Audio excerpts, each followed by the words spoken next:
With the 75th pick in the 2012 NFL Draft, the Seattle Seahawks select Russell Wilson, quarterback, Wisconsin. The decline of Russell Wilson. Growing uncertainty with the Seattle Seahawks a year ago resulted in the team shockingly trading away the quarterback Russell Wilson. The move made it clear that the Seahawks were intending to go into a rebuild mode, with even head coach Pete Carroll potentially on the move. Wilson was traded to the Denver Broncos in exchange for 2 first-round picks, 2 second-round picks, a 5th-rounder, quarterback Drew Lock, defensive end Shelby Harris, and tight end Noah Fant. This was an absolutely massive haul for a quarterback that didn't have the greatest season prior to this. Plus, Denver wasn't that upset about it either. After all, the trade had catapulted them into Super Bowl contention. Unfortunately, this deal only worked out for one side, that being the Seahawks. Seattle wound up getting better production out of their backup quarterback Geno Smith in his first season as the starter. They're currently 8-8 on the year with a chance of making the postseason with all of that extra draft capital at their disposal now. And where's the Broncos?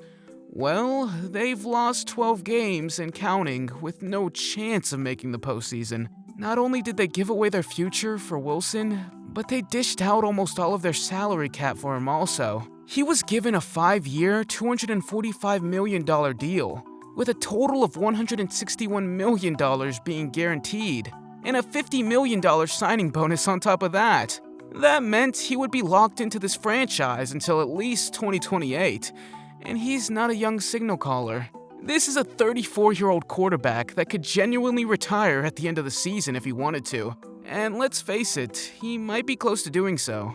His numbers have been atrocious. In just 14 games with the Broncos this season, Wilson has completed a career-worst 60.8% of his passes. Those passes have gone for a total of 3,241 yards and another career-worst 7.1 yards per attempt. It somehow gets even worse when you continue looking at his numbers. He's thrown just 13 touchdowns on the season compared to 10 total interceptions. In fact, people online have been keeping tabs on his touchdown passes and have revealed that he's thrown less than the total number of bathrooms that he has in his house. Wilson also has career-worst marks in both passer rating at 82.5 and QBR at 35.6.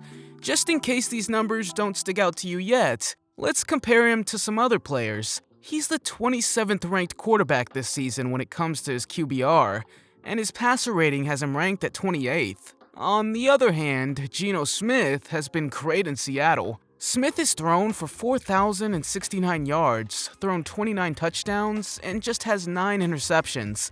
He also has 7.5 yards per attempt, is completing 7.2% of his passes, and is making $51 million less than Russ this season. Oh, and he's 6th in the league when it comes to QBR and 5th in passer rating. The difference between these two quarterbacks has been unbelievable. Now, not all of the blame can be placed at Denver's doorstep. This is a group that has thought they could compete for a championship if they got a superstar quarterback to lead the way. They've struck out on every major name that has become available. When they heard rumblings that Wilson could be on the move, obviously they wanted to jump on that train. He was a Super Bowl champion with a lot of great seasons under his belt. I mean, in 2020, Wilson threw for 4,200 yards, 40 touchdowns, 13 interceptions, and completed 68.8% of his passes. That's the guy they thought they were going to be getting. The problem is that they committed to him all the way, instantly. Giving away a future's worth of draft picks to Seattle, on top of tying themselves to a monster contract for half a decade, is just unreal. This is where the Broncos made a mistake. Unless Wilson can change his training habits, get used to his teammates, or become committed to playing football again, there's no way that the deal is worth it. We're getting to the point in the year when analysts and other players are probably thinking about the chance that Russ could retire. It looks like he might be done given the plays put out there on the floor, and might just want to step away from the spotlight for a bit. No matter what he decides though, the Broncos are screwed. If they just want to cut ties with him and move on, they will have $170 million in dead cap. If they do so next season, it would be $85 million, and then $49.6 million the year after that. So they have to wait at least until the 2026 season, assuming he's still playing. To cut him at minimal cost, Denver will also be raising the cap hit that Russ will have on the organization for the next 4 years. It's going to be $22 million in 2023, then $35.4 million, $55.3 million, and $58.4 million by 2026. So let's wrap this all up. Does it feel like Wilson should retire from the league after the season? Honestly, no, I don't think he should. The reason being is that no player wants to end the way he's doing so.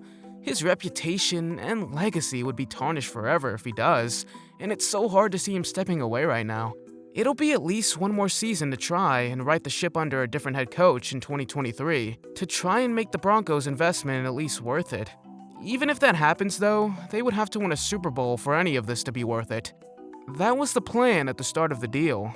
And until that happens, the Seahawks are coming away with probably the biggest robbery that we've ever seen in league history. Broncos country, let's ride. Broncos country, let's ride.